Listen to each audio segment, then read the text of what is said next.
આ વખતે નવોદયમાં ટોપ કરવાનું છે। આવો જાણીએ આજે કોઈ પણ સંખ્યાનો 11 સાથે ગુણાકાર ચપટી વગાડતા કેમ થાય। સાહેબ કોઈ પણ સંખ્યાને 11 વડે ગુણવું હોય તો જે સંખ્યાનો 11 જોડે ગુણાકાર કરવો છે એમની બંનેની વચ્ચે થોડી જગ્યા કરી દેવાની છે। એનું એ જ લખવાનું, 34 છે તો 34 જ લખવાનું, પણ બંને વચ્ચે થોડી જગ્યા કરી દેવાની છે અને વચ્ચે આ બંનેનો સરવાળો કરીને મૂકવાનું છે। 3 અને 4 આ બંનેનો સરવાળો કરું તો કેટલું થાય? 7। તો વચ્ચે ખાલી 7 મૂકી દો એટલે સીધો તમારો જવાબ આવી ગયો। એનો મતલબ 34 ગુણ્યા 11 કેટલું થાય? 374 થાય। હજુ એક જોઈએ મિત્રો, 11 ગુણ્યા 72 કરવું છે। કોઈ પણ સંખ્યાનો 11 જોડે ગુણાકાર કરવો હોય તો એ સંખ્યા એમના એમ મૂકી જ દેવાની છે, વચ્ચે ખાલી થોડી જગ્યા મૂકવાની છે।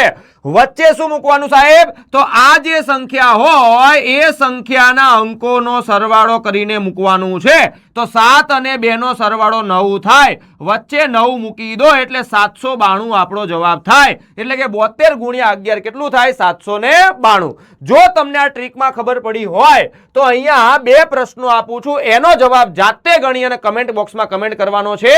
અને આવી જ અવનવી ટ્રીકો જાણવા માટે આપણી આ ચેનલને તમારે સબસ્ક્રાઇબ કરવાની છે। જય હિન્દ, જય ભારત।